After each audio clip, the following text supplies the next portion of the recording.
بسم الله الرحمن الرحيم. الحمد لله رب العالمين،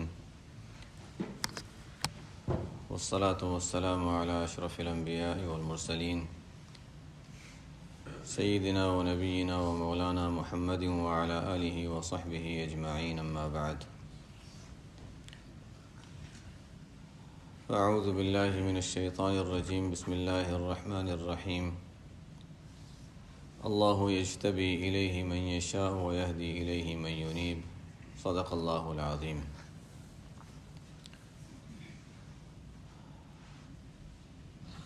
آج کے لحاظ سے ویسے کئی باتیں ہیں جو گزشتہ دنوں میں باقی رہ گئی ہیں، اور آج اخیر کے اوقات ہونے کے لحاظ سے بھی بعض ضروری باتیں ہیں. تو خیر، ان میں سے بعض اہم باتوں کا ہم تذکرہ کر لیتے ہیں جو باتیں رہ گئیں. ویسے خیال تھا کہ اکمال الشیم کا بھی کچھ تذکرہ ایک ہی دن ہم نے کیا تھا، تو مزید اس کا کچھ تذکرہ کر لیتے. اس میں ابن عطاء اللہ اسکندری رحمۃ اللہ علیہ کے جو بعض اقوال ہیں بہت قیمتی ہیں، تو انشاءاللہ کل اس کا تذکرہ کر لیں گے بعض ان کی باتوں کا. یہ جو آیت ہے، اللہ یجتبی الیہ من یشاء ویہدی الیہ من ینیب، اس میں اللہ تعالیٰ نے ایک تسلی دی ہے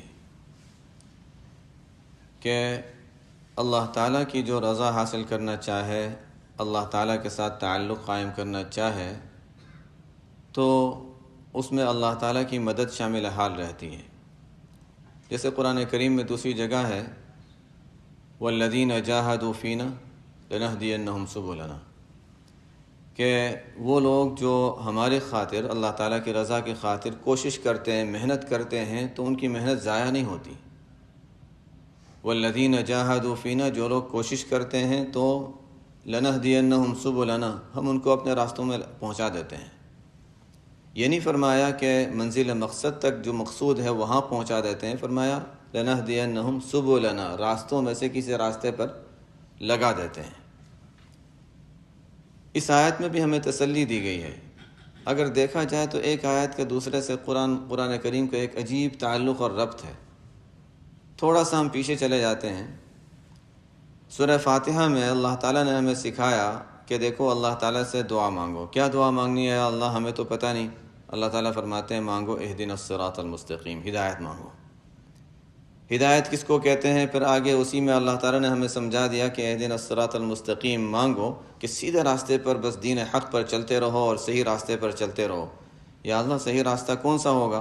تو فرمایا کہ صراط الذین انعمت علیہم، اللہ کے جو نیک بندے رجال اللہ گزرے ہیں، جو ہیں نیک بندوں کے راستے پر چلتے رہو، جنہوں نے قرآن و حدیث کو سمجھا اور اس پر عمل کرتے ہیں، ان کے طریقے پر چلتے رہو. اس لیے کہ تمہارے سمجھنے میں کتابوں سے پڑھو گے تو غلطی ہو جائے گی، اس لیے جو ان کے سمجھنے والے ہیں ان کے طریقوں کو اختیار کر لو. صراط الذین انعمت علیہم. ساتھ ساتھ یہ بھی تاکید فرما دی غیر المغضوب علیہم ولا الضالین. دیکھو، ایسا نہ ہو کہ کہیں غیروں کے طریقے بھی ساتھ ساتھ اب اس کے اندر لے آؤ، نہیں، اس سے بھی بچنا ضروری ہے. پہلے اس کا تذکرہ آ چکا ہے اس قسم کی باتوں کا. جب اللہ تعالیٰ سے ہم نے وہ مانگا تو اس کے بعد فوراً ہی سورہ بقرہ شروع ہوتی ہے. اللہ تعالیٰ فرماتے ہیں کہ اچھا، ہدایت کی دعا مانگ لی، ہدایت کہاں سے ملے گی؟ ذالک الکتاب لا ریب فیہ ھدی للمتقین، یہ کتاب ہدایت ہے. اس میں طریقے بتائے جائیں گے کہ ہدایت کا طریقہ کیا ہے. اصل تو بتا دیا آسان طریقہ، ایسے کہ پورا قرآن پڑھنا، اس کو سمجھنا آسان کام نہیں تھا. تو فرمایا شروع تو یہاں سے کر دو کہ انعمت علیہم کے طریقوں پر چلو اور قرآن کریم سے بھی اپنا تعلق مضبوط کرتے رہو. پھر والذین جاہدوا فینا لنہدینہم سبلنا، اس میں یہ فرما دیا کہ دیکھو، بغیر محنت کے کچھ نہیں ملے گا. جاہدو، محنت اور مجاہدہ، مشقت، یہ تو ضروری ہے. اس کے بغیر آرام، بالکل آرام سے تو کچھ نہیں ملتا. کچھ بھی کرنے کے لیے انسان کو مشقت تو اٹھانی ہی پڑتی ہے. دنیا کماتا ہے اس کے لیے بھی، تو دین میں کچھ حاصل کرنا چاہ رہا ہے اس کے لیے بھی کچھ تو مشقت انسان کو اٹھانی پڑتی ہے. لیکن ظاہر ہے کہ قدیم زمانے میں اور پرانے زمانے میں لوگ جو مشقت اٹھاتے تھے ان کے مجاہدے بڑے عجیب، ان کے قوا بھی بڑے عجیب ہوتے تھے، ان کی محنتیں بھی اس کے لحاظ سے ہوتی تھیں. پھر اللہ تعالیٰ نے جس طرح ہمیں دوسری چیزوں میں سہولتیں دے دیں، سفر کی سہولتیں دے دیں، جس کو کہتے ہیں کہ وصول الی بیت اللہ جب آسان ہو گیا تو وصول الی اللہ بھی آسان ہو گیا. اور ایسا ہی ہے کہ جب اللہ تعالیٰ کے گھر تک پہنچنا پہلے زمانے میں کتنے مشکل سفر ہوا کرتے تھے، اونٹوں کے سفر ہوتے تھے، پیدل سفر ہوتے تھے، اور پھر بحری جہاز کے، جب چلو پرانے زمانے میں بحری جہاز جو ہوتے تھے وہ ہوا کے اس سے چلا کرتے تھے، ہوا کے ذریعے سے۔ اس کے بعد پھر اس کو وہ جب مشینیں آئیں اور انجن وغیرہ اس میں لگائے گئے، لیکن وہ بھی کیسا ہوتا تھا کہ جو اس میں جب اس کو جلاتے تھے، جیسے کہ اس میں آگ جلائی جاتی تھی، جب جلاتے تھے تو اس کی بدبو وغیرہ کی وجہ سے اس میں عجیب لوگ بیچارے بیمار ہوتے ہیں، کسی کو قے ہو رہی ہے، کسی کو دست ہو رہے ہیں، چکر آ رہے ہیں، عجیب سی حالت ہوتی تھی۔ تو ان سب تکلیفوں اور مشقتوں کے بعد پھر وہاں پہنچتے تھے، پھر وہاں جدہ کے ساحل پر پہنچے ہیں تو پھر بھی یعنی کہ اچھا اب وہاں کچھ مل گیا آرام کی جگہ، پھر اونٹ پر ہی سفر کرنا ہے، اونٹوں پر آگے جانا ہے۔ تو پہلے زمانے میں لوگ اتنی مشقتیں برداشت کر کے بھی وہاں پہنچتے تھے اور سوچتے تھے ہاں ٹھیک ہے ہم پہنچ گئے، بہت اللہ تعالیٰ نے ہم پر کرم کیا کہ ہم یہاں پہنچ گئے۔ اب یہ ہے کہ انسان یہاں سے بیٹھا گاڑی میں، ایئرپورٹ پہنچ گیا، ایئرپورٹ سے بیٹھا پلین میں، وہاں پہنچ گیا اور اخیر میں جا کر ہم کہتے ہیں ہم تھک گئے۔ یہ عجیب ہمارا حال ہے واقعتاً۔ کبھی انسان اپنے بارے میں سوچے کہ بیٹھے اور بیٹھ کر کوئی سو جاتا ہے، کوئی آرام کر رہا ہے، جو بھی ہے، لیکن بیٹھے تھے اور اخیر میں ہم کہتے ہیں ہم بہت تھک گئے، بہت لمبا سفر تھا۔ لیکن کیا نہ ہم چلے ہیں زیادہ، عام ہمارے روٹین میں شاید ہم زیادہ چلتے ہوں گے، اس میں تو اور بھی کم چلے ہوں گے، چلنا بھی کم، لیکن بس ہمارا جو ایک سوچ بھی ہوتی ہے، اور پتہ نہیں اس میں کیا بات ہے، ویسے سمجھ میں نہیں آئی اب تک بات کہ اتنی تھکن کیوں لگتی ہے، حالانکہ بس بیٹھے ہی جاتے ہیں، لیکن بس وہ روٹین بدلتا ہے اور ہماری عادت کے خلاف ہو جاتا ہے، کھانے کے اوقات بدلتے ہیں، نیند کے اوقات بدلتے ہیں، تو انسان اخیر میں جا کر اچھا بہت لمبا سفر ہوا تو تھک گیا۔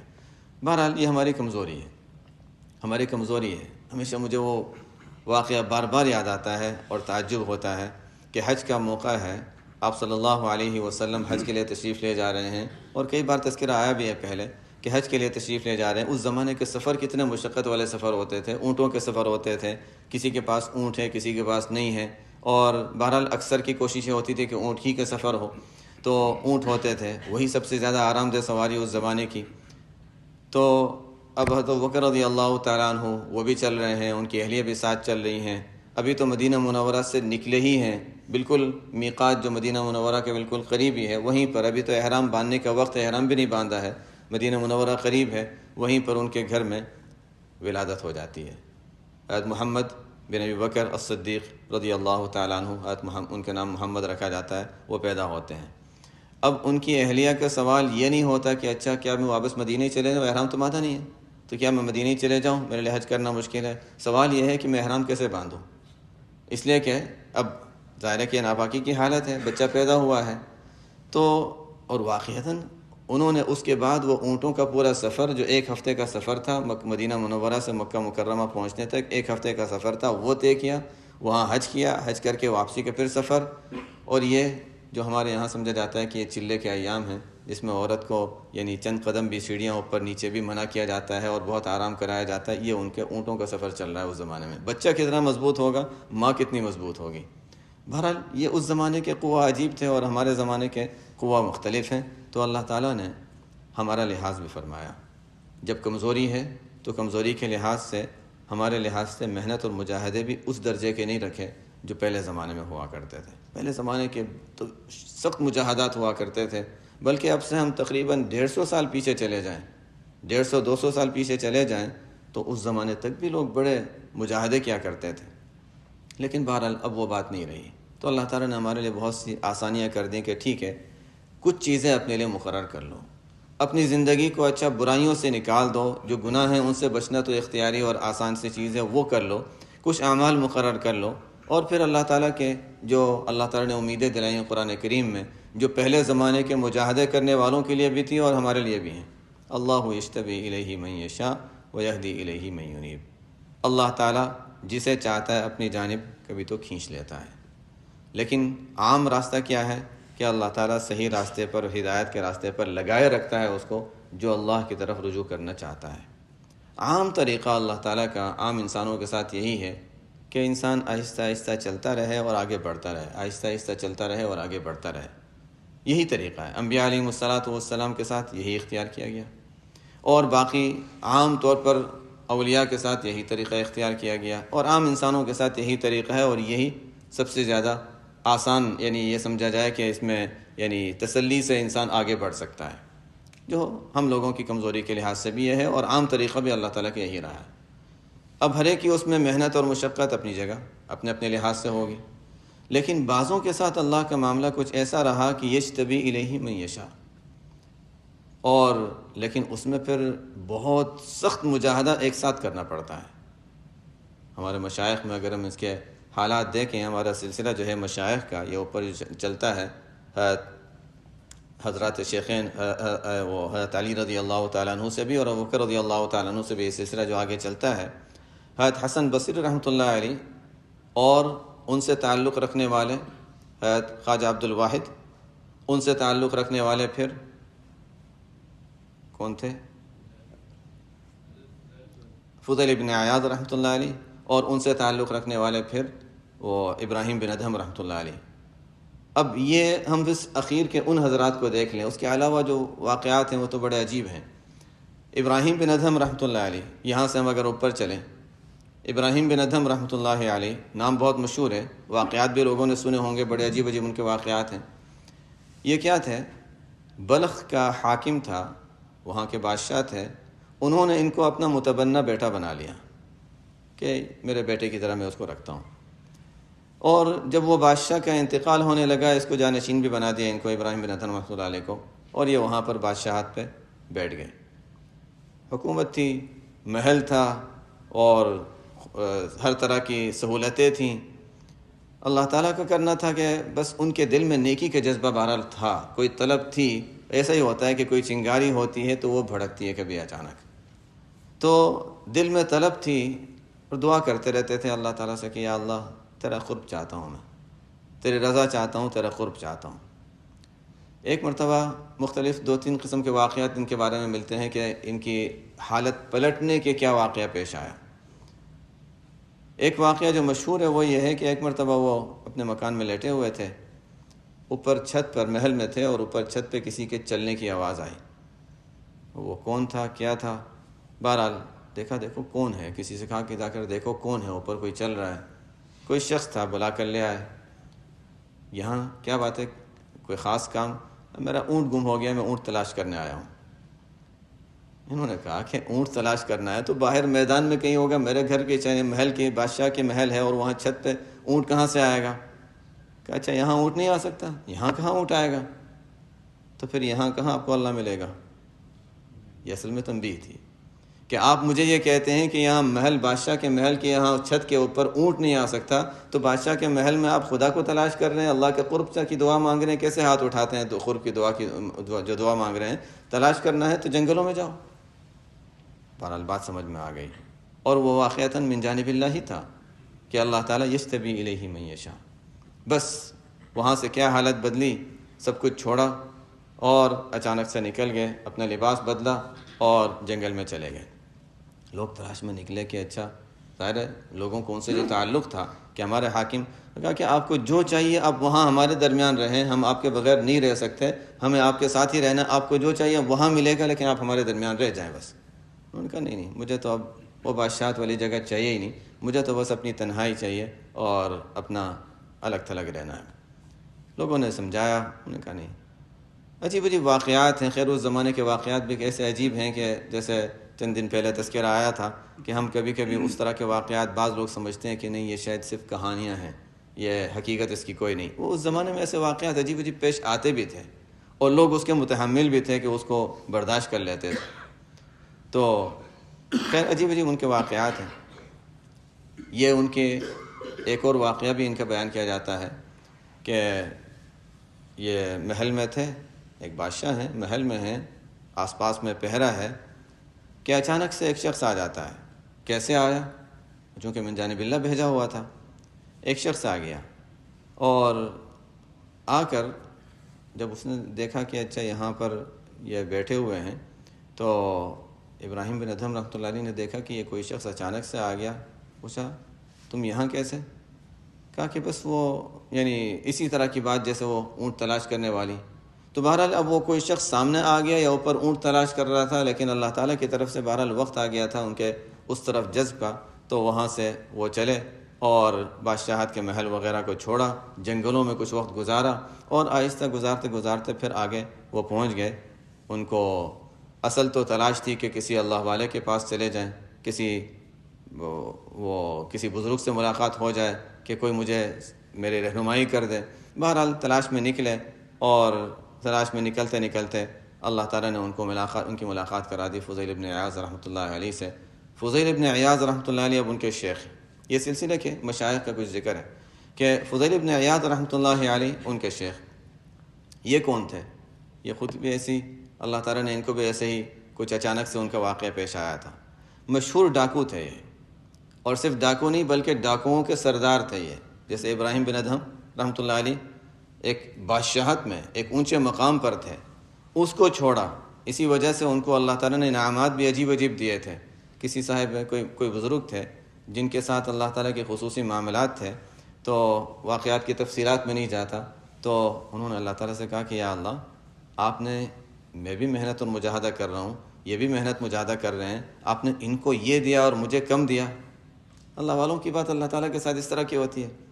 تو اللہ تعالیٰ نے فرمایا کہ تم تو فقر کو چھوڑ کر ہی یہاں آئے ہو، اور یہ بادشاہت کو چھوڑ کر آئے ہیں، ان کا مجاہدہ مختلف ہے، تمہارا مجاہدہ مختلف ہے۔ تو بہرحال کون کس چیز سے گزرا ہے اور کیا محنت اور مجاہدہ کیا ہے، جو دوسرا واقعہ میں بتا رہا تھا کہ کوئی شخص ان کے سامنے آ گیا اور انہوں نے پوچھا کہ کون؟ کہا کہ میں سفر میں تھا، سفر میں گزرتے ہوئے جا رہا تھا، تو میں نے سوچا یہ مسافر خانہ ہوگا تو میں یہاں ٹھہرنے کے لیے آ گیا ہوں، بادشاہ کے محل میں آ گیا۔ تو ابراہیم بن ادہم نے کہا کہ یہ تو محل ہے اور یہاں پہرا ہے، تم اندر کیسے آئے اور یہاں مسافر خانہ؟ کہا کہ ہاں، یہ مسافر خانہ ہی تو ہے، یہ تو مسافر خانہ ہی لگ رہا ہے مجھے۔ انہوں نے کہا یہ مسافر خانہ لگ رہا ہے، یہاں ایک بادشاہ کا محل ہے۔ کہا اچھا ٹھیک ہے، میں آپ سے چند سوالات پوچھنا چاہتا ہوں۔ ہاں ٹھیک ہے، پوچھ لو۔ یہ محل کب بنا ہے؟ تقریباً 400-500 سال ہوئے ہوں گے۔ تو پہلے کون رہتا تھا؟ اچھا فلانا بادشاہ رہتا تھا۔ اس کے بعد پھر کیا ہوا؟ پھر ان کا انتقال ہو گیا تو دوسرا بادشاہ آیا، پھر اس کے بعد تیسرا آیا، پھر اس کے بعد چوتھا آیا، اب میں ہوں۔ کہا کہ اچھا، ایک ایسی جگہ جہاں پہلے ایک رہتا تھا وہ چلا گیا، دوسرا آتا تھا وہ دوسرا رہتا تھا وہ چلا گیا، تیسرا رہ گیا، اب چوتھے نمبر پہ آپ اگر آئیں تو مسافر خانہ ہی ہوا ہے۔ تو ان کو اس سے بھی تنبیہ ہو گئی۔ یہ بھی ایک واقعہ پیش آیا تھا کہ تنبیہ ہوئی کہ اچھا ہاں واقعی یہ تو میں سمجھ رہا ہوں کہ یہ رہنے کی جگہ ہے، تو مسافر خانہ ہے کہ ایک آتا ہے چلا جاتا ہے، دوسرا آتا ہے چلا جاتا ہے۔ تو بہرحال چونکہ پہلے سے ایک دل میں ایک طلب تھی کہ اللہ تعالیٰ سے تعلق قائم کرنا ہے، تو یہ واقعہ اس کے لیے ذریعہ بن گیا۔ اب فضیل بن عیاض رحمۃ اللہ علیہ وہ ڈاکو تھے، اور بعضوں نے کہا کہ ان کا بہرحال جو بھی ان کے مختلف جو سلسلے چلتے رہتے تھے، کہیں پر کچھ لیا، لیکن ان کی ایک عادت یہ تھی کہ وہ کہیں سے کچھ لیتے تھے، کسی کا کوئی مال لیتے تھے تو نوٹ کر لیتے تھے۔ عجیب اللہ کا نظام ہوگا کہ پتہ نہیں ایک ڈاکو ہیں اور چوری بھی کر رہے ہیں اور لوگوں کا مال بھی لے رہے ہیں، لیکن نوٹ بھی کر رہے ہیں، فلانے کا یہاں سے یہ لیا ہے، فلانے کے یہاں سے لیا ہے۔ اس پر بھی عجیب واقعات کی تفصیل ملتی ہے تاریخ میں۔ مقصد تو خلاصہ بتانا ہے کہ ایک مرتبہ وہ کسی جگہ جا رہے تھے، کسی غلط ارادے سے کوئی آواز آ گئی، الم یأن للذین آمنوا ان تخشع قلوبهم لذکر اللہ وما نزل من الحق۔ کیا ابھی تک ایمان والوں کے لیے وقت نہیں آیا؟ ایمان والوں کے لیے ابھی تک وقت نہیں آیا ان تخشع قلوبهم لذکر اللہ وما نزل من الحق، کہ جو قرآن نازل ہوا اور اللہ کی یاد کے سامنے اب ان کے دل جھک جائیں اور میں اپنی فرما برداری اور عاجزی وہ اختیار کر لیں۔ ولا یکونوا کالذین اوتوا الکتاب من قبل، اور پہلے جو اہل باطل گزرے ہیں ان کی طرح نہ بن جائیں۔ بس یہ آیت کان میں پڑی، ظاہر ہے کہنے والا کوئی نظر نہیں آیا، اور انسان کی ایک طبیعت ہے کہ جب کوئی کہنے والا نظر آتا ہے تو انسان اتنا اثر قبول نہیں کرتا، نظر نہیں آتا تو زیادہ قبول کرتا ہے، ایک انسان کی طبیعت ہے۔ بہرحال دیکھا کہ کوئی نہیں، حالانکہ جب کوئی اللہ تعالیٰ جب کسی انسان کے ذریعے سے نصیحت کہلواتے ہیں، اللہ تعالیٰ ہی کہلواتے ہیں، انسان کے ذریعے سے کوئی بات کہلواتے ہیں وہ بھی اللہ تعالیٰ ہی کہلوا رہے ہیں، فرشتے کے ذریعے سے آواز آتی ہے وہ بھی اللہ تعالیٰ ہی کہلوا رہے ہیں۔ لیکن بہرحال ایک انسان کی طبیعت ہے کہ جب نظر نہ آئے کوئی شخص تو اس آواز کی اہمیت زیادہ ہوتی ہے۔ انہوں نے دیکھا کوئی آواز آئی اور کچھ بھی نظر کوئی نہیں آ رہا، تو فوراً ہی، اور فرشتے کی آواز تھی تو اثر بھی اس لحاظ سے ہوا۔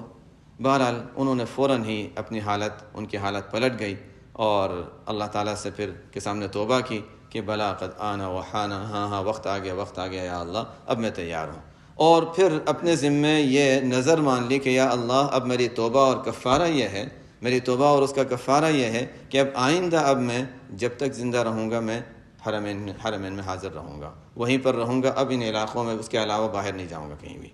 اور مشہور ہے اس کے بعد پھر انہوں نے اپنا علاقہ چھوڑا، پہلے تو جو جن سے چیزیں لی تھیں ان کو واپس کیں اور اس علاقے میں چلے گئے، یہاں تک کہ عابد الحرمین کے نام سے مشہور ہو گئے، عابد الحرمین کے نام سے مشہور ہو گئے۔ یہ اصل میں فضیل بن عیاض رحمۃ اللہ علیہ جب یہ توبہ کر کے جا رہے تھے، راستے میں امام اعظم ابو حنیفہ رحمۃ اللہ علیہ ان کے پاس بھی کچھ وقت انہوں نے گزارا ہے، ان کے بھی شاگرد ہیں۔ پھر آگے ان کا ارادہ یہ ہوا تھا کہ اچھا امام حنیفہ رحمۃ اللہ علیہ کے پاس چونکہ علمی مشاغل زیادہ تھے تو یہ آگے چلے ہیں کہ اچھا میں حضرت حسن بصری رحمۃ اللہ علیہ سے بیعت ہو جاؤں۔ حضرت حسن بصری رحمۃ اللہ علیہ کے سے بیعت ہونے کے ارادے سے چلے، لیکن وہاں پہنچنے سے پہلے حسن بصری رحمۃ اللہ علیہ کا انتقال ہو گیا۔ ان کے جانشین بنے تھے خواجہ عبد الواحد رحمۃ اللہ علیہ۔ تو یہ فضیل بن عیاض رحمۃ اللہ علیہ پھر پہنچتے ہیں حضرت خواجہ عبد الواحد رحمۃ اللہ علیہ کی خدمت میں اور ان سے بیعت ہوتے ہیں۔ اب زندگی کیسی بدلی ان کی، وہیں حرمین کے علاقے میں رہتے تھے اور مشہور ہو گئے عابد الحرمین کے نام سے۔ ان کی زندگی ایسی کہ مکمل شریعت پر عمل، اتباع سنت کا بہت زیادہ اہتمام۔ ایک مرتبہ ہوا یہ کہ وضو کر رہے تھے، وضو کرتے ہوئے ان کی ایک سنت وضو کی چھوٹ گئی۔ کتنی پابندی ہوگی کہ وضو کی ایک سنت ان کی چھوٹ گئی۔ خواب میں آپ صلی اللہ علیہ وسلم کی زیارت ہوئی۔ حضور اقدس صلی اللہ علیہ وسلم نے ان سے فرمایا کہ محبت اور سنت چھوڑ دی، یہ تنبیہ تھی۔ بہرحال ظاہر ہے کہ آپ صلی اللہ علیہ وسلم کی زیارت بہت بابرکت خواب، لیکن تنبیہ ہو رہی ہے کہ اچھا سنت چھوڑ دی، تم سے یہ بعید ہے۔ بہرحال جب بیدار ہوئے گھبرا گئے، بیدار ہوئے تو اس کے بعد اپنے ذمے یہ لازم کر لیا کہ روزانہ اس کے کفارے میں کہ آپ صلی اللہ علیہ وسلم کو مجھے تنبیہ کرنی پڑی۔ یہ نہیں کہ مجھے خوش نصیبی ہے کہ آپ صلی اللہ علیہ وسلم کی زیارت ہوئی، وہ تو ہے ہی، لیکن آپ صلی اللہ علیہ وسلم کی زیارت اس طرح کہ آپ کو تنبیہ کرنی پڑی مجھے، تو اچھا مجھ سے ایک غلطی ہوئی کہ میں نے سنت چھوڑی اور آپ صلی اللہ علیہ وسلم کو تنبیہ کرنی پڑی۔ اس کے کفارے میں اپنے ذمے روزانہ کی 1 سال تک 500 رکعت مقرر کر لیں۔ 1 سال تک روزانہ 500 رکعت پڑھتے رہے۔ اور حضرت مفتی محمود حسن گنگوئی رحمۃ اللہ علیہ بھی، اور ان کے استاد حضرت مولانا اسعد اللہ صاحب رحمۃ اللہ علیہ جو ناظم مظاہر العلوم سہارنپور کہلاتے ہیں، ان حضرات کا بھی معمول روزانہ 100 رکعت پڑھنے کا رہا ہے۔ حضرت مفتی محمود صاحب رحمۃ اللہ علیہ کے بھی ایک زمانے میں روزانہ 100 رکعت پڑھنے کا معمول تھا۔ تو بہرحال 100 رکعت پڑھنے والے تو ہمارے قریبی دور میں گزرے ہیں، اب پتہ نہیں کوئی ہو تو میرا علم نہیں ہے، لیکن ایسے بعض حضرات ہیں جو روزانہ صلاۃ و تسبیح پڑھتے ہیں، پورا سال بھر کا معمول ہے، روزانہ صلاۃ و تسبیح پڑھتے ہیں۔ ہمارے قاری صدیق صاحب باندھوی رحمۃ اللہ علیہ، وہ تو روزانہ کئی مرتبہ صلاۃ و تسبیح پڑھا کرتے تھے، کئی مرتبہ 6-7، پتہ نہیں ان نے معمول کیا تھا، لیکن ایک مرتبہ کسی کو پتہ چل گیا تھا، کاغذات میں دیکھ لیا کہ وہ نمبر لکھے ہوئے ہیں، پوچھا حضرت یہ نمبر کچھ لکھے ہیں؟ انہوں نے ڈانٹ دیا کہ میرے جیب میں دیکھا کیوں؟ یعنی وہ کاغذ گر گیا تھا تو میں نے دیکھ لیا کہ چھوڑو اس کو۔ پھر تاکید کی، چونکہ وہ خدام بھی بعض ایسے ہوتے ہیں جو بے تکلف ہوتے ہیں، تو اصرار کیا، انہوں نے کہا میں صلاۃ و تسبیح پڑھتا ہوں تو نمبر نوٹ کر لیتا ہوں آج کتنی مرتبہ ہوا ہے، تو اس پہ 6 یا 7 نمبر لکھے ہوئے تھے، اس دن 6 یا 7 مرتبہ صلاۃ و تسبیح پڑھ چکے تھے، آگے کتنا پڑھنے والے تھے پتہ نہیں۔ تو بہرحال یہ فضیل بن عیاض رحمۃ اللہ علیہ روزانہ کی 500 رکعت نفل پڑھنا اپنے ذمے مقرر کر لیا تھا۔ ان کے شیخ تھے فضیل بن عیاض رحمۃ اللہ علیہ کے شیخ خواجہ عبد الواحد رحمۃ اللہ علیہ، گئے تو تھے حسن بصری رحمۃ اللہ علیہ سے ملنے، لیکن حسن بصری رحمۃ اللہ علیہ کا انتقال ہو گیا تھا، تو پھر انہوں نے بیعت کر لی حضرت خواجہ عبد الواحد رحمۃ اللہ علیہ سے۔ ان کا بھی کچھ عجیب ہی حال تھا۔ یہ تمام حضرات اللہ تعالیٰ جس کو کہتا ہے اجتباء، یجتبی الیہ من یشاء، کہ اللہ تعالیٰ جب کسی کو اپنا بنانا چاہتا ہے تو کوئی نہ کوئی ظاہری کوئی ایسا سبب بن جاتا ہے کہ اچانک سے ان کی حالت پلٹ جاتی ہے، ورنہ عام طریقہ کیا ہے کہ انسان اپنے روٹین سے چلتا رہے، آہستہ آہستہ آگے بڑھتا رہے، لیکن ان حضرات کے مجاہدات پھر ایسے تھے کہ وہ ہم جیسا عام آدمی کر نہیں سکتا، اس لیے کہ سب کچھ قربان کر کے بس اب اپنے آپ کو وہاں ایک عبادت کے لیے فارغ کر لیا اور خوب محنت مجاہدے کیے کہ ایک سنت چھوڑنے پر اگر روزانہ 500 رکعت کفارہ ہے، اس کے علاوہ ان کے کیا معمولات ہوں گے، کیا ترتیب ہوگی۔ یہی فضیل ابن عیاض رحمۃ اللہ علیہ، آگے چلنے سے پہلے فضیل ابن عیاض رحمۃ اللہ علیہ، انہوں نے اپنے زمانے کے ایک بہت بڑے بزرگ عبداللہ ابن مبارک رحمۃ اللہ علیہ، وہ بھی امام صاحب کے شاگردوں میں ہیں، بڑے محدث ہیں، بڑے مجاہد ہیں. تو یہ فضیل ابن عیاض رحمۃ اللہ علیہ نے ایک مرتبہ پیغام بھیجا عبداللہ بن مبارک رحمۃ اللہ علیہ کے پاس کہ یہ کیا ادھر ادھر پھرتے رہتے ہو، جم کر بیٹھو اور اللہ کی عبادت میں لگو. کوئی اس طرح کی نصیحت فرمائی تھی، کیونکہ اپنے وقت کے بڑے تھے. لیکن عبداللہ بن مبارک رحمۃ اللہ علیہ بھی کوئی کم تو نہیں تھے، دونوں امام صاحب کے شاگرد تھے اور دونوں تقویٰ میں اپنے زمانے کے ایک امام سمجھے جاتے ہیں. خیر فضیل ابن عیاض رحمۃ اللہ علیہ کی زیادہ تعلق عبادات سے تھا، تنہائی، انفرادی عبادات وغیرہ. عبداللہ بن مبارک کا زیادہ مشغلہ درس کا اور جہاد میں جانے کا اور اس قسم کے ان کے مختلف مشاغل اس قسم کے تھے. تو فضیل ابن عیاض رحمۃ اللہ علیہ نصیحت کرتے ہیں عبداللہ بن مبارک رحمۃ اللہ علیہ کو، کسی کے ذریعے سے پیغام بھیجتے ہیں. عبداللہ بن مبارک رحمۃ اللہ علیہ ان کے جواب میں کچھ اشعار بھیجتے ہیں. وہ اشعار بھی بڑے عجیب ہیں.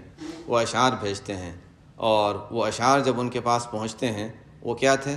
یا عابد الحرمین لو ابصرتنا لعلمت انک بالعبادۃ تلعب من کان یخضب خدہ بدموعہ فنحورنا بدمائنا تتخضب. کہ یا عابد الحرمین، اگر آپ ہماری حالت دیکھیں، لو ابصرتنا لعلمت انک بالعبادۃ تلعب، آپ ہماری حالت دیکھیں گے تو آپ کو پتہ چلے گا آپ تو کھیل رہے ہیں عبادت کر کے.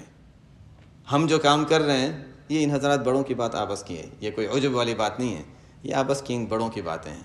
تو بہرحال یہ میں اس لیے کہہ رہا ہوں کہ یہ نہ سوچے یہ تو اپنی تعریف اور اپنی بڑائی ہے، نہیں، یہ بہرحال ان بڑوں کی باتیں ہیں.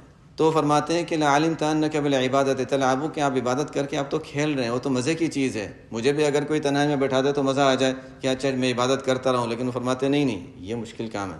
لعلمت انک بالعبادۃ تلعب من کان یخضب خدہ بدموعہ، آپ تو اپنے رخسار کو آنسوؤں سے تر کرتے ہیں. ہمارے یہاں آ کر دیکھیں کہ ہمارے ساتھیوں کی گردنیں خون سے تر ہوتی ہیں، کیونکہ جہاد میں بھی جایا کرتے تھے.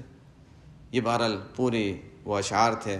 جب وہ فضیل ابن عیاض رحمۃ اللہ علیہ کے پاس پہنچے تو وہ رونے لگے کہ واقعی ہاں میری غلطی تھی کہ مجھے ان کو یہ بات نہیں کہنی چاہیے تھی. میں تو واقعتاً مزے کر رہا ہوں کہ عبادت میں لگا ہوا ہوں، محنت اور مشقت کے کام تو وہ لوگ کر رہے ہیں. یہ ان حضرات کا اخلاص بھی ہوتا تھا کہ فوراً مان بھی لیتے تھے کہ ایک طرف سے کچھ بات کہی، جواب آیا تو اپنی بات پر مصر نہیں ہوتے تھے، ہاں ٹھیک ہے انہوں نے جو بات کہی وہ صحیح ہے. خیر اب یہ پہنچتے ہیں فضیل ابن عیاض رحمۃ اللہ علیہ پہنچتے ہیں خواجہ عبد الواحد رحمۃ اللہ علیہ کی خدمت میں. خواجہ عبد الواحد کون ہے؟ اصل تو ہمیں کرنا یہ چاہتا ہے کہ سلسلے کے مشائخ کا پوروں کا تذکرہ ایک ایک کر کے ہم کبھی کبھی کر لیتے ہیں، لیکن بہرحال وہ تو اب وقت نہیں رہا. تو خیر اب یہ پہنچتے ہیں خواجہ عبد الواحد رحمۃ اللہ علیہ کی خدمت میں. ان کے بھی دیندار تو تھے لیکن کوئی بہت زیادہ اچھے حالات نہیں تھے شروع میں. شیخ عبد الواحد رحمۃ اللہ علیہ کے ان کے بھی اللہ تعالیٰ کی طرف سے کچھ ایسا ہی نظام ہوا. اور واقعہ ایسا ہے کہ عام سننے والے ہو سکتا ہے سوچیں کہ اچھا یہ تو کوئی ایسا لگتا ہے کوئی بنائی ہوئی کہانی ہے. نہیں، حقیقت ہے. ہوا کیا تھا کہ ان کے غلام باندیا تھے، مالدار تھے، غلام تھے، باندیا تھیں. تو ایک غلام تھا، اس نے ان سے یہ کہا کہ ایک درخواست ہے. کہا کیا درخواست؟ ایسا کرتے ہیں کہ میں دن میں تو آپ کے کام کر لیا کروں گا، رات میں مجھے چھٹی دے دیا کریں. رات میں آپ مجھے چھٹی دے دیں، اس کے بدلے میں نہیں رات میں آپ کے کام وغیرہ کوئی میرے ذمہ نہ ہو، میں بس رات ہو جائے تو میں چلے جاؤں، صبح ہو جائے گی تو میں آ جاؤں گا. اس کے بدلے میں روزانہ آپ کو 1 دینار دے دیا کروں گا. ٹھیک ہے، فائدہ ہی فائدہ ہے. دوسرے تو خدمت کرنے والے دوسرے تو ہیں ہی، یہ ایک غلام اگر چلے جاتا ہے تو میرا کوئی نقصان نہیں ہے، اور روزانہ کا 1 دینار بھی لا کر دے گا. میں کہا ٹھیک ہے. طے ہو گیا اور یہی معاملہ چلتا رہا. چند دن تک ہوا تو کسی نے شیخ عبد الواحد رحمۃ اللہ علیہ سے یہ کہا کہ یہ غلام ہے، روزانہ کا 1 دینار رات میں کہاں جا کر کماتا ہوگا، یہ کہاں سے لاتا ہے یہ بھی تو معلوم کریں. کہیں ادھر ادھر سے اٹھا کر لے آتا ہے، کیا کرتا ہے؟ نہیں، ظاہر 1 دینار غلام کے لیے 1 دینار کمانا کوئی آسان بات تو نہیں، وہ بھی رات میں جا کر کہاں سے 1 دینار کما کر لائے گا روزانہ کا. تو ان کو بھی شبہ ہوا کہ ہاں ہو سکتا ہے کوئی ایسی بات ہو، تحقیق تو کرنی چاہیے. تو رات کو ایک مرتبہ جب یہ غلام جانے لگا تو یہ بھی ساتھ ساتھ پیچھے ہو لیے. اب وہ چلتے جا رہا ہے، یہ بھی ساتھ ساتھ چلتے جا رہے ہیں. چلتے کہاں پہنچتا ہے وہ غلام؟ قبرستان میں گیا. قبرستان گیا اور وہاں جا کر اپنی عبادت میں لگ گیا، نماز کی نیت باندھ لی اور نماز پڑھتا رہا، نماز پڑھ رہا، پوری رات تقریباً گزر گئی۔ رات کا آخر ہونے لگا، اللہ تعالیٰ سے دعا مانگنے کے لیے ہاتھ اٹھائے اور آخر میں کہتے ہیں اے میرے حقیقی مولا، میرے مجازی مولا کے لیے دینار بھی تو دے دے۔ اللہ تعالیٰ سے مانگ رہا ہے اے میرے حقیقی مولا، میرے مجازی مولا کو جو دینار دینا ہے وہ بھی آپ مجھے دے دیجئے۔ دینار ان کے پاس آ جاتا ہے۔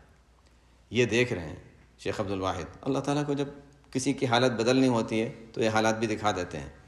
تو خیر وہ دیکھ رہے ہیں، انہوں نے دیکھا اچھا میں کیا سوچ رہا تھا اس کے بارے میں، اور یہ کیا ہے، یہ میرا آقا ہے، میں اس کا غلام ہوں۔ اب حالت بدل گئی، ان کی دل کی حالت بالکل بدل گئی، لیکن ان کے سامنے ظاہر بھی نہیں کرنا چاہ رہے کہ اب میں دیکھ رہا ہوں۔ یہ چھپ گئے ایک طرف۔ صبح ہوئی، یہ غلام نکل کے چلا گیا، وہاں سے چلے گیا تو انہوں نے سوچا اچھا میں بھی جاتا ہوں، اپنے جہاں بھی گھر تھا وہاں گھر پہ جاتے ہیں، اب دن جب آئے گا تو اس وقت میں اس سے بات کر لوں گا، ظاہر ہے آزادی کرنا تھا، اس کو کہاں رکھنا تھا۔ تو اب دن میں جب نکلے تلاش کرتے ہیں تو گھر ہی نہیں مل رہا، ادھر جاتے ہیں ادھر جاتے ہیں، کسی سے پوچھا کہا کہ آپ کہاں کی بات کر رہے ہیں، آپ کسی دوسرے ملک کی بات کر رہے ہیں، یہ تو وہ ملک ہے ہی نہیں، آپ کہاں کی بات کر رہے ہیں۔ میں اس لیے کہہ رہا تھا کہ یہ واقعات ہر ایک کے سمجھ میں آنے والے نہیں ہیں۔ یہ اصل میں ہمارے بعض واقعات ایسے ملتے ہیں، جیسے صحابہ کرام رضی اللہ عنہم کا اگر یہ واقعہ ملتا ہے کہ اچھا وہ سمندر پہ چل کے چلے جاتے ہیں اور کوئی ڈوبتا نہیں ہے اور اوپر سمندر کے اوپر چلتے ہوئے چلے جاتے ہیں، ایسی کرامات ملتی ہیں۔ بعضوں کی اگر یہ کرامتیں ملتی ہیں، اس طرح کی کرامت یہ ہے کہ اب وہ غلام جو تھا وہ جب رات کو چل کے جا رہا ہے تو جس کو کہتے ہیں طی الارض، یہ اس طرح طے کرتے ہوئے زمین میں کہاں سے کہاں چلا گیا تھا۔ یہ چونکہ پیچھے پیچھے ساتھ ساتھ چل رہے تھے تو اس وجہ سے یہ بھی پہنچ گئے۔ صبح جب اکیلے جانے کی کوشش کی تو لوگوں نے بتایا کہ وہ تو دوسرے کسی علاقے کی بات کر رہے ہیں۔ اتنے میں دیکھا کوئی گھوڑا سوار آ رہا ہے، گھوڑا سوار تھا، تیزی سے دوڑاتے ہوئے یہاں سے کیا روکا اس کو، مجھے فلانے علاقے میں جانا ہے۔ کہا کہ آپ نے دیکھا میں گھوڑا کتنا تیز دوڑ رہا ہے، اس گھوڑے پر تیز رفتاری کے ساتھ جاؤ گے تو 2 سال لگیں گے پہنچنے میں۔ انہوں نے کہا اچھا، کیونکہ آپ پریشان ہوئے، کوئی وہاں پر مل گیا، اللہ کا کوئی بندہ مل گیا، اس سے پوچھا کہ میں کیا کروں۔ کہا دیکھو کیسے آئے تھے، ایسے آئے تھے، پھر رات تک انتظار کرو، وہ رات کو پھر آئے گا عبادت کرنے کے لیے، واپس جب وہ جائے گا اس کے ساتھ ہی جانا، اکیلے نہیں جا سکتے۔ ایسا ہی ہوا، وہ رات تک انتظار کرتے رہے، رات کو پھر وہ غلام آیا، اسی طرح رات میں عبادت میں لگ گیا اور اپنی دعائیں مانگنے میں لگ گیا، اور وہ دعا مانگ رہا ہے، اخیر میں پھر وہی دعا اے میرا حقیقی مولا، میرے مجازی مولا کے لیے دینار بھی دے دیجئے، تو وہ دینار بھی آ جاتا ہے۔ اب وہ چلنا شروع ہوا تو ساتھ ساتھ یہ بھی ساتھ ہو گیا، میں بھی ساتھ آ رہا ہوں۔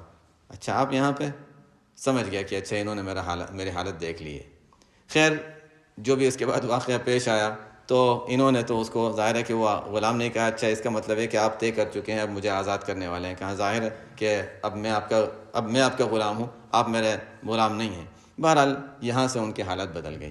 اب یہ بھی یہاں سے نکلتے ہیں تو پہنچتے ہیں امام اعظم ابو حنیفہ رحمۃ اللہ علیہ کی خدمت میں، وہ ان کی شاگردی اختیار کرتے ہیں اور جا کر پھر حسن بصری رحمۃ اللہ علیہ کے پاس پہنچ جاتے ہیں۔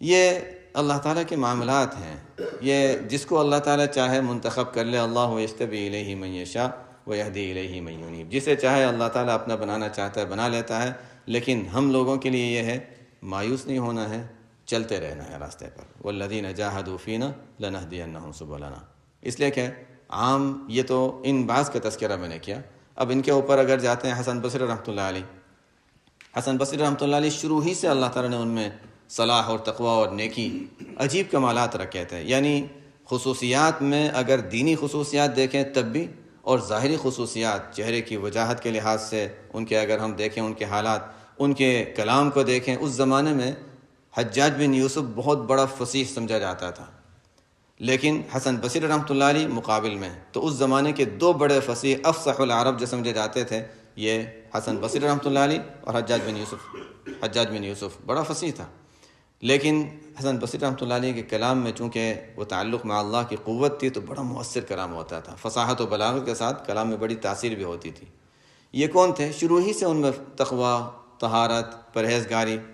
ان کے والد یسار حضرت زید بن ثابت رضی اللہ تعالیٰ عنہ کے غلام تھے، ظاہر ہے وہاں رہے ہوئے تھے۔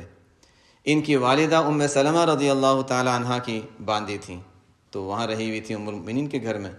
بلکہ عجیب کرامت یہاں پر یہ تھی ام سلمہ رضی اللہ عنہ کی بھی، اور حسن بصری رحمۃ اللہ علیہ کی خصوصیت بڑی عجیب کہ سلمہ رضی اللہ تعالیٰ عنہ، ہم سب جانتے ہیں کہ سلمہ رضی اللہ تعالیٰ عنہ ان کی اولاد آپ صلی اللہ علیہ وسلم سے نکاح سے پہلے ان کی اولاد تھی ابو سلمہ رضی اللہ عنہ سے. حضور اقدس صلی اللہ علیہ وسلم کے نکاح میں آئیں، اس کے بعد کوئی اولاد نہیں ہوئی. اب صلی اللہ علیہ وسلم کی وفات کو کئی سال گزر چکے ہیں. اب یہ جو حسن بصری رحمۃ اللہ علیہ کی ولادت ہوتی ہے، اس زمانے میں حسن بصری رحمۃ اللہ علیہ ان کی والدہ جب کہیں جاتی ہیں، ان کا نام خیرہ تھا، وہ جب کہیں جاتی ہیں تو اب وہ بچہ ہے، رو رہا ہے، اس کو بھوک لگی ہے، تو سلمہ رضی اللہ تعالیٰ عنہ ان سے بہت محبت کرتی تھی، حسن بصری رحمۃ اللہ علیہ سے، اپنی باندی کا بیٹا ہے، بہت محبت کرتی تھیں. تو اس کو کبھی کبھی گود میں اٹھاتی تھیں، اور کبھی ایسا کیا انہوں نے محبت اور پیار میں کہ ان کو دودھ پلانا شروع کیا، اور اللہ تعالیٰ کا کرنا ہے کہ دودھ بھی آ گیا ان کو. یہ کرامت تھی ایک تو سلمہ رضی اللہ عنہ کی کہ ان کو دودھ آیا اس زمانے میں، بڑھاپے میں، اس عمر میں جا کر دودھ آیا. اور پھر یہ کہ سعادت تھی حسن بصری رحمۃ اللہ علیہ کے لیے کہ سلمہ رضی اللہ عنہ کا دودھ پیا تھا. تو شروع ہی سے ان کے اندر تقوی، پرہیزگاری، اور ظاہر ہے المؤمنین کا دودھ پیا ہوا ایک شخص تو ایک طرح سے آپ صلی اللہ علیہ وسلم کے اولاد میں شمار ہو گئی ہے. بہرحال یہ سعادت ان کو حاصل ہوئی تھی، تو شروع ہی سے ان میں وہ بزرگی، وہ تقوی، پرہیزگاری. یہ ہمارا دیکھیں تو یہ سلسلہ پورا جو مشائخ کا سلسلہ پہنچتا ہے حسن بصری رحمۃ اللہ علیہ، پھر وہاں سے اوپر صحابہ کرام رضی اللہ عنہم تک پہنچتا ہے. تو یہ بہرحال یہ ہمارے مشائخ کا ایک سلسلہ ہے جن کو اللہ تعالیٰ نے منتخب فرمایا، اور ان کے ذریعے سے یعنی ان کے علوم اور ان کی برکات یہ سلسلے کی ہم تک جو پہنچتے رہی ہیں. ان کے حسن بصری رحمۃ اللہ علیہ کے جب وفات کا وقت آیا تو ویسے تو ظاہر ہے کہ ان کی تقوی اور پرہیزگاری سب جانتے ہی تھے. آخری وقت آیا، عام طور پہ وہ ہنسا نہیں کرتے تھے زیادہ، تو جب وفات کا وقت آیا تو ہنسنے لگے اور فرمانے لگے کون سا گناہ. بس اس کے بعد پھر کلمہ پڑا اور انتقال ہو گیا. اب لوگوں میں چرچا ہوا کہ آخری وقت آیا، وہ ہنسنے لگے، کہنے لگے کون سا گناہ، اور چلے گئے، کلمہ پڑا اور چلے گئے. ظاہر ہے کہ ایسی شخصیت، ان کے حالات تو ہر ایک معلوم کرنا چاہے گا، ہوا کہ ہر ایک پوچھتا ہے سب کو. اب ہر ایک کے ذہن میں یہ سوال بیٹھ گیا کہ اچھا یہ ہوا کیا، اس کا یہ معمہ کیا ہے کہ اچھا آخر میں جا کر انہوں نے جملہ کہا تھا کون سا گناہ، اور وہ بھی ہنس رہے تھے. تو ان کے ایک خاص شاگرد تھے، ان کے تعلق رکھنے والے، انہوں نے خواب دیکھا.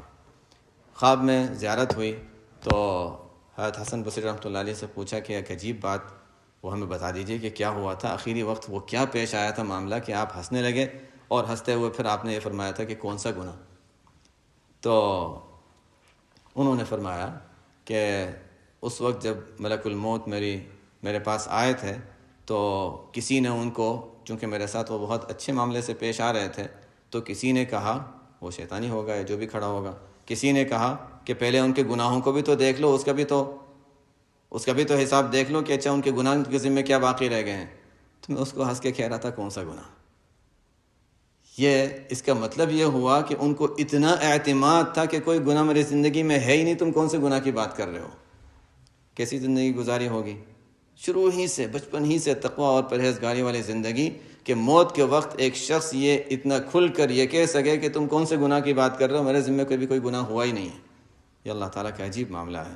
تو بہرحال ایسے بھی بندے اللہ تعالیٰ کے گزرے ہیں کہ اتنا اعتماد کے ساتھ یہ کہہ سکیں کہ میرے ذمہ کوئی گناہ نہیں ہے، جس کو کہتے ہیں یا ایتھا النفس المطمئنہ. یہ نفس مطمئنہ جن کو نیکیوں پر اعتماد حاصل ہو جائے، اطمینان حاصل ہو جائے، اب گناہ کی طرف ان کا دل جاتا ہی نہیں، گناہ کی طرف وہ آگے بڑھتے ہی نہیں. یا ایتھا النفس المطمئنہ. ہاں اتنا ہے کہ اس کا پورا جو انسان کو یعنی اصل ظاہر ہے کہ انسان کی زندگی میں کبھی بھی بھروسہ نہیں، قلب کی حالت کبھی بھی بدل سکتی ہے، تو زندگی کی حالت میں بھی اللہ تعالیٰ اطمینان دے دیتے ہیں اعمال صالحہ پر اور گناہوں سے بچنے پر. لیکن اصل فیصلہ وہ تو اخیری وقت پہ ہوتا ہے کہ اخیری وقت انسان کا کس حال میں گزرتا ہے. جب وہ ظاہر ہے کہ انہوں نے جب دیکھ لیا کہ اچھا آگے کے مناظر کیا ہیں، اس کے بعد ہی وہ کہا ہوگا ابلیس یا شیطان سے کہ کون سا گناہ. شیخ الحدیث رحمۃ اللہ علیہ، شیخ الحدیث مولانا زکریا رحمۃ اللہ علیہ، جب ان کے آخری ایام چل رہے تھے بیماری کے، تو خدام سے ایک مرتبہ کونے کی طرف دیکھ کر اس کو مارو، اس کو مارو. لوگوں نے کہا کوئی ہے نہیں، کس کو؟ پھر تھوڑی دیر کے بعد پھر فرمایا دیکھو اس کو ہٹاؤ، اس کو بھگاؤ وہاں سے. 2-3 مرتبہ اس طرح ہوا. پھر خدام نے جب یہ کہا کہ حضرت یہاں تو ہمیں تو کوئی نظر نہیں آ رہا، آپ کس کی بات کر رہے ہیں؟ تو مسکرانے لگے. وہ اچھا فرمایا ابلیس آ گیا تھا، ابلیس آ گیا تھا. ہمت نہیں ہوئی کہ بس دور ہی کھڑا تھا، آیا ضرور تھا لیکن دور ہی کھڑا تھا، فرمایا اس کو مار کے بھگاؤ یہاں سے۔ بہرحال پھر وہ چلے گیا۔ اس کے بعد تو پھر ان کو وہ ملک الموت وغیرہ ملاقات کے لیے آئے تھے۔ تو خیر یہ اللہ والوں کے ساتھ یہ عجیب عجیب معاملات ہوتے ہیں۔ اللہ یجتبی الیہ من یشاء ویہدی الیہ من ینیب۔ ہمیں اب یہ دیکھنا ہے کہ اللہ تعالیٰ نے ہمیں یہ جو موقع دیا یہاں پر وقت گزارنے کا، اس کے لحاظ سے اب ہمیں یہ دیکھنا ہے کہ ہمیں یہاں کیا حاصل ہوا، کیا سیکھا۔ جیسے حضرت مولانا یوسف جہانوی شہید رحمۃ اللہ علیہ سے کسی نے سوال کیا تھا کہ ہم وقت گزار رہے ہیں اور اعتکاف بھی کیا، سب کچھ کیا، لیکن یعنی کچھ محسوس نہیں ہوتا ہمیں۔ تو انہوں نے فرمایا کہ محسوس ہونے کی بات کر رہے ہو، وقت ہم نے کتنا اچھا گزارا، کتنی غفلتوں میں گزارا، وہ ایک الگ سوال ہے، لیکن فرمایا کہ کتنی چیزیں انسان کو محسوس نہیں ہوتی۔ انسان کھانا کھاتا ہے، غذا اندر جاتی ہے، کہاں پہنچی، اس میں اندر کون سی چیز ہے جس سے ہمیں ہماری طاقت بنی، کون سی چیز ہے جس کا تعلق ہمارے یعنی مختلف جسم کے اعضاء میں مختلف جگہوں پر اجزاء اس کے جاتے ہیں غذا کے اور فائدہ پہنچتا ہے۔ فرمایا سب کچھ تمہارے جسم کے اندر ہو رہا ہے اور ہو رہا ہے، تمہیں معلوم ہے، وہ بھی محسوس نہیں ہوتا، تو یہ اعمال اور اس کے نتائج جو نظر نہیں آتے وہ کہاں سے نظر آئے گا؟ فرمایا کہ اللہ تعالیٰ نے عبادت کا موقع دے دیا اور توفیق دے دی، اس سے بڑھ کر اور کیا چاہتے ہو؟ تو بہرحال ہمارے لیے سب سے اہم چیز اللہ تعالیٰ نے ہمیں جو انعام دیا، جنہوں نے بھی جتنا بھی کیا ہے الحمدللہ اللہ تعالیٰ کی توفیق سے کیا ہے، ماحول دیا، اعمال صالحہ کا موقع دیا، توفیق دی، یہ خود اللہ تعالیٰ کا ایک بہت بڑا احسان ہے۔ اب ہمیں یہ دیکھنا ہے کہ اب ہمیں اس کے بعد آگے کیا کرنا ہے۔ اصل تو یہ دیکھنا ہے کہ ہمیں آگے کی زندگی میں کیا کرنا ہے۔ یعنی جیسے کہتے ہیں پہلے بھی تذکرہ آیا تھا الحج المبرور، ہمیں نہیں معلوم کہ اللہ تعالیٰ کے یہاں کون سا حج مقبول ہوا، لیکن کچھ علامات بھی تو ہوتی ہیں کہ حج کے بعد انسان کی زندگی میں تبدیلی آئے۔ تو اب ہمیں یہ دیکھنا ہے کہ اب رمضان کے بعد اب پہلے ہماری جو حالت تھی اس سے کچھ نہ کچھ بہتری کی طرف ہمیں آگے بڑھنا ہے۔ اگر کچھ اعمال ایسے تھے جن میں ہم ذرا پیچھے ہٹ رہے تھے تو اچھا ہمیں ذرا اور زیادہ اہتمام کی ضرورت ہے۔ بنیادی چیز نماز با جماعت، یہ تو بنیاد ہے ہر مسلمان کے لیے۔ تو نماز با جماعت کا اہتمام، اس کے علاوہ کچھ نہ کچھ اپنے اعمال، جس کا گزشتہ کل تذکرہ آیا تھا معمولات وغیرہ کا، تو اعمال وغیرہ کے کچھ اہتمام انسان اپنے ذمہ کر لے اور اس پر پابندی سے چلتا رہے۔ یہ بعض حضرات اور بہت سے حضرات کا یہ اندازہ ہے کہ حضرت رحمۃ اللہ علیہ کی موجودگی میں کبھی کبھی اعمال میں جو سستی اور کوتاہی ہوتی تھی، بعد میں وہ اس میں ذرا اور زیادہ قوت آ گئی کہ اب پابندی زیادہ ہونے لگی، اعمال کی طرف توجہ بڑھ گئی۔ یہ صرف حضرت رحمۃ اللہ علیہ کے یہاں نہیں بلکہ اور مشائخ کے یہاں بھی دیکھا۔ مکہ مکرمہ میں حضرت محمد الحفیظ مکی رحمۃ اللہ علیہ اتنی بڑی شخصیت وہاں تھے، لیکن جب تک وہ موجود تھے تو یعنی جو نوجوان طبقہ ہوتا ہے، اچھا ٹھیک ہے تعلیم ہو رہی ہے تو وہ باہر کھڑے ہیں باتیں کر رہے ہیں وغیرہ، آخری وقت آئے اندر بھی آ گئے، جیسے ہوتا ہے عام طور سے اس طرح کی بڑی جگہوں پر۔ ان کا انتقال ہوا، اس کے بعد ان میں بڑی تبدیلی آئی کہ یہ جو مجمع باہر ہوا کرتا تھا باتوں میں اب وہ اندر آ کر بیٹھنے لگا۔ یہ کیا چیز ہے؟ اس کی دو وجہ ہوتی ہیں۔ ایک تو جیسے مشہور ہے کہ اور صحیح بھی ہے کہ بہت سے مشائخ اور اولیاء اللہ جب وہ چلے جاتے ہیں تو جانے کے بعد ان کی توجہات بڑھ جاتی ہیں، اس کے اثرات بڑھ جاتے ہیں، یہ بھی ایک وجہ ہو سکتی ہے۔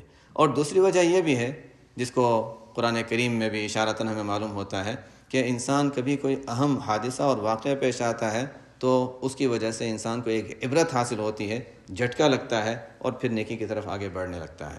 بہرحال دونوں وجہ اپنی جگہ ٹھیک ہیں۔ ہمیں اب آگے بڑھنے کی ضرورت ہے۔ کبھی ایسا ہوتا ہے کہ کچھ وقت کے لیے یہ چیز آتی ہے، اعمال کا جذبہ پیدا ہوتا ہے، پھر آہستہ آہستہ ڈھیلا پڑ جاتا ہے۔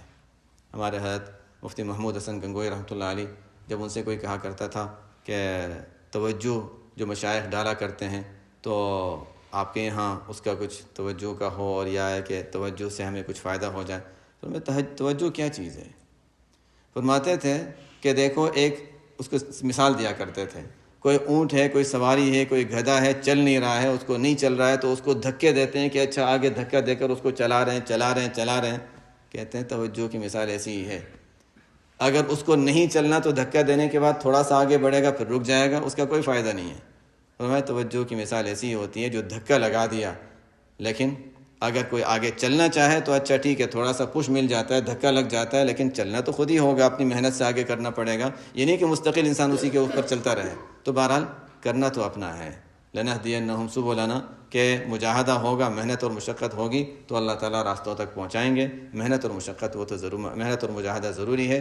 اپنی اپنی حیثیت سے انسان مقرر کر لے کہ اچھا مجھے اتنا کرنا ہے اور اس طریقے سے مجھے آگے بڑھنا ہے، لیکن بالکل یعنی انسان سست ہو کر بیٹھ جائے یا اعمال کو چھوڑ دے، ظاہر ہے اس کے بعد پھر انسان کے لیے آگے بڑھنا مشکل ہوتا ہے۔ ایک عمل جب چھوٹ جاتا ہے، کوئی معمول جب چھوٹ جاتا ہے، اس کی بے برکتی ایسی ہوتی ہے، اس کے بعد دوبارہ اس کو لانا مشکل ہوتا ہے۔ کبھی چھوٹ جائے تو اس کے لیے ضروری کیا ہے؟ انسان اچھی طرح یا تو غسل کرے، تازہ وضو کرے، صلاۃ التوبہ پڑھے کہ یا اللہ تو نے نعمت دی تھی کہ میں نے اعمال کیے تھے، اب میں نے ناقدری کی کہ ان کو چھوڑا ہے، تو اس کو صلاۃ التوبہ پڑھے، اس کے بعد استغفار کر کے پھر وہ عمل شروع کرے تو شروع ہوگا، ورنہ عام طور پہ دوبارہ قابو میں آتا نہیں معاملہ۔ اس لیے کہ ایک نعمت کی ناقدری کی گئی کہ اللہ تعالیٰ نے ایک نعمت دی تھی، اس کی ناقدری ہوئی ہے، تو اس لیے اس کے بعد توبہ، صلاۃ التوبہ پڑھ کر استغفار کر کے پھر انسان عمل شروع کرے تو پھر پابندی ہوتی ہے۔ تو بہرحال اس کو ابھی سے ہمیں دیکھنے کی ضرورت ہے، اور یہ وقت ہے ہمارے عزم اور ارادہ کرنے کا کہ آئندہ کے لیے ہمیں کیا طریقہ اختیار کرنا ہے۔ آئندہ ہمارے یہاں یہ جو سال بھر کی مجالس کا سلسلہ ہوتا ہے، اس کا بھی انشاءاللہ اہتمام ترتیب رہے گی انشاءاللہ۔ جو حضرات جتنا ہو سکے اہتمام کریں، جیسے میں نے پہلے ہی بتایا تھا کہ یہ چند لوگوں کا، یہ صرف یہاں کے لوگوں کا یہ کام نہیں ہے، یہ سب اجتماعی طور پر جب مل کر یہاں جمع ہوتے ہیں تو اس کی برکات اپنی جگہ ہوتی ہیں۔ تھانہ بھون میں جب حضرت وہاں پر حاجی امداد اللہ رحمۃ اللہ علیہ، حضرت حافظ ضامن شہید رحمۃ اللہ علیہ اور شیخ محمد تھانوی رحمۃ اللہ علیہ، یہ حضرات موجود تھے، تو اس وقت اس جگہ کو تھانہ بھون کی خانقاہ کے بارے میں مشہور ہے کہ کہا جاتا تھا دکان معرفت۔ یہ 3 حضرات ہوا کرتے تھے۔ اللہ تعالیٰ نے یہ سلسلہ آگے چلایا۔ جب پاکستان میں حضرت شیخ رحمۃ اللہ علیہ تشریف لے گئے تھے تو خیال یہ ہوا تھا کہ کراچی میں بھی کوئی مرکز ہونا چاہیے جہاں پر لوگ جمع ہوں اور یہ مجالس ذکر وغیرہ قائم ہوں، تو برنوی ٹاؤن کی جگہ مقرر ہوئی تھی، اور وہاں پر حضرت شیخ رحمۃ اللہ علیہ کے چند خلفاء جمع ہو جاتے تھے اور وہ مجلس کا سلسلہ وہاں شروع ہوا تھا۔ اللہ تعالیٰ کا کتنا بڑا کرم ہے کہ حضرت رحمۃ اللہ علیہ کے اتنے سارے متعلقین اس مجمع میں جمع ہو گئے، 2-3 نہیں کئی حضرات ہیں ماشاءاللہ، اور پرانے متعلقین۔ اللہ تعالیٰ ان حضرات کو جزائے خیر دے کہ وہ آئے اپنی کمزوری اور ضعف کے باوجود کہ یہاں آئے ہیں، تو ہمارے لیے یہ بڑی سعادت کی بات ہے۔ بہرحال یہ ایک گزارش ہے کہ ان مجالس کو ہم آگے بھی جاری رکھیں۔ یہاں والی مجلس اس کو بھی قائم رکھنا ہے، لیکن ساتھ ساتھ ہمیں یہ بھی کوشش کرنی ہے کہ اور جگہوں پر بھی اس طرح کی مجالس قائم ہوں، تاکہ یہ اور لوگ بھی مستفید بھی ہو سکیں، اور مختلف علاقوں میں یہ کام آگے سلسلہ چلتا رہے۔ مختلف علاقوں میں اپنے لحاظ سے یہ ترتیب بنانے کی ضرورت ہے کہ جو اپنے یہاں قائم کر سکتے ہوں مجالس تو اپنے یہاں قائم کریں، اور یہ سلسلہ تاکہ آگے بڑھے۔ جیسے شیخ رحمۃ اللہ علیہ کے متعلقین میں آگے سلسلہ بڑھا اور کن کن ملکوں میں کہاں پہنچا، اسی سے ہم تک یہ پہنچا، تو بہرحال یہ آگے چلانے کی بھی ضرورت ہے، اور یہاں جو اصل مرکزیت ہے اس کو بھی ہمیں باقی رکھنا ہے۔ دونوں چیزوں کا خیال رکھتے ہوئے آگے چلنا ہے انشاءاللہ۔ تو یہی ہے کہ ابھی سے ذہن میں انسان ترتیب بنائے کہ اچھا، اور یہ مجالس وغیرہ کی وہ بھی ہے، واٹس ایپ کا ایک وہ بھی بنایا ہوا ہے، تاکہ ہر مہینے کی جو مجلس ہے اس کی تاریخ اگر بدلی ہے یا کوئی تبدیلی ہے تو اس کی اپڈیٹ وغیرہ اس پہ آ جاتی ہے، تو جو حضرات چاہیں اس کے بھی وہ لنک لے لیں، تاکہ ہر مہینے کی مجلس کا وہ جو بھی ترتیب ہوتی ہے، کبھی تاریخ وغیرہ آگے پیچھے ہو، یا کم از کم یاد دہانی کے لیے اس میں بتا دیا جاتا ہے کہ مجلس کب ہوگی۔ اور ایک اور چیز یہ تھی کہ کل انشاءاللہ چاند کے بارے میں تو ایسے پتہ نہیں ابھی تک، لیکن اس لیے کہ یہاں اس علاقے میں تو کہتے ہیں کہ امیدیں زیادہ نہیں ہیں کہ چاند نظر آئے گا، تو اس لیے سب اس کے لیے تو تیار رہیں کہ ہمیں تراویح پڑھنی ہے کل انشاءاللہ۔ ہو سکتا ہے، یعنی میں اس لیے کہہ رہا ہوں کہ پہلے سے ذہن تیار ہوتا ہے تو انسان اس کے لیے تیار، ورنہ آخری وقت پہ انسان کو مشکل لگتا ہے۔ تو کل انشاءاللہ امید تو یہی ہے کہ عشاء بھی پڑھیں گے، تراویح بھی پڑھیں گے انشاءاللہ۔ اس کے بعد اگر کیلیفورنیا وغیرہ سے امید کے درجے میں ہے کہ شاید چاند کی خبر آ جائے، آ گئی، ہو سکتا ہے 11-12 بجے تک خبر آ جائے، ہو سکتا ہے پہلے آ جائے، ہو سکتا ہے نہ آئے، لیکن ذہنی طور سے سب کے لیے تیار رہیں، ایک ذہن بنا نہ لیں کہ ہمیں کل جانا ہی جانا ہے۔ یعنی ٹھیک ہے جن حضرات کا سفر طے ہے وہ الگ بات ہے، لیکن یعنی چاند رات ہونا کل کا متعین نہیں ہے، احتمال کے درجے میں ہے۔ لیکن کل انشاءاللہ ظہر کے بعد ذکر سے فارغ ہونے کے بعد پھر نیچے کی صفائی کا سلسلہ شروع کرنا ہے، تو 3:30 بجے انشاءاللہ نیچے صفائی ہوگی، 3:30 کے وقت سے 3:30 بجے انشاءاللہ نیچے صفائی ہوگی۔ اس سے پہلے یا صبح کی تعلیم کے بعد ہی اپنا بستر اگر لپیٹ لیں، یا صبح چاہے تعلیم سے پہلے یا تعلیم کے بعد، اور 3:30 بجے جو حضرات ذکر سے فارغ ہو گئے وہ نیچے چلے جائیں تاکہ اپنے بستر وغیرہ اگر کچھ ہٹانا ہے تو وہ مزید ہٹا لیں تاکہ نیچے صفائی ہو جائے۔ اگر چاند ہو جاتا ہے تو پھر اچانک رات میں خاص وغیرہ دیر ہو گئی، دیر سے خبر آئی، تو پھر صفائی وغیرہ میں زیادہ دیر نہ لگے تاکہ پہلے سے صفائی ہو جائے۔ تو یہ بستر وغیرہ ہٹا کے پھر جب صفائی ہو جائے دوبارہ بستر ڈال کے اگر کوئی آرام کرنا چاہے تو آرام کر سکتا ہے۔ سبحانک اللہم و بحمدک، اشہد ان لا الہ الا انت، استغفرک و اتوب الیک۔